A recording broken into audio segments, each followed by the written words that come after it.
Hi everyone, happy Thursday. It is New Year 2020 and I had this idea to do Thursday therapy tips and we'll see how it goes.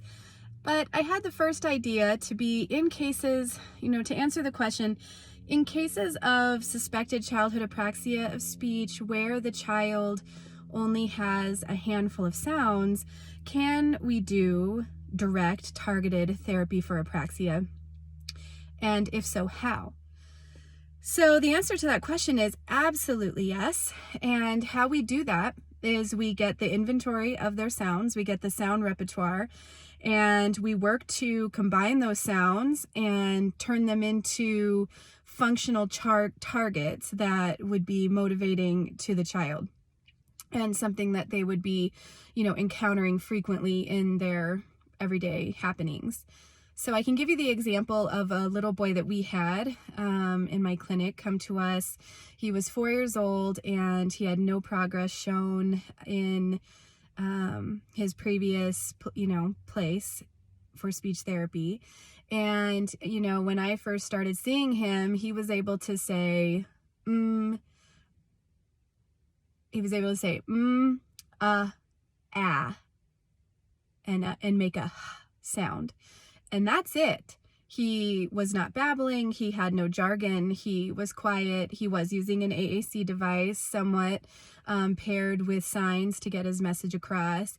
And he was tested in the average range for receptive language. So when we started with him, we made up a functional word list, and his word list took into consideration all the sounds in his repertoire at the time, which, what did I just say? Were 4 or 5. And we worked to put them into a small but functional word set. So his targets then became, we accept word approximations, though we weren't modeling it, but we would accept for yeah, for high, and then trying to get the ma for ma, and accepting a word approximation if he could only do ma. And we saw this child, we've been seeing this child 4 days a week, and in the time between, I just looked at my last note, it was August 28th to now, he is consistently saying in his house, mama. We were successful in getting ma and then also mama. He's answering people's questions consistently, saying yeah. He has hi, and he has a ha for hi, and parents are reporting that the teacher is reporting that he is saying hi to friends and staff, which is amazing. Getting that generalization, getting those functional, powerful words that he can use in all settings is very motivating. And it allows us now, as he gained more control over his articulators, my last note showed that he's now able to say dada, and we didn't have an alveolar. So he can't say, dada is similar to how he came in saying ma. He doesn't know how he's doing it. It's a pop-out word. And so our work really begins there with, giving him the cues and the feedback to be able to help him make that word, and then to fade those cues so that he's independently able to say it, just like he has been now with mama, yeah, and hi.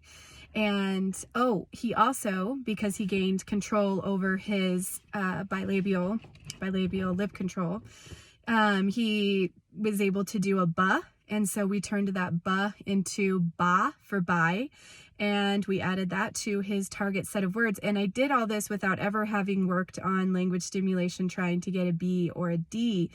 I do find that as kids gain more control over their articulators for the sounds that they can say, other sounds start to come in that we can address right away. And you're always probing during sessions and making sure that you are incorporating other sounds if and when they are coming into the speech sound system. So I hope you found this video helpful, and maybe you'll see me doing more of them for Thursday therapy tips in the future.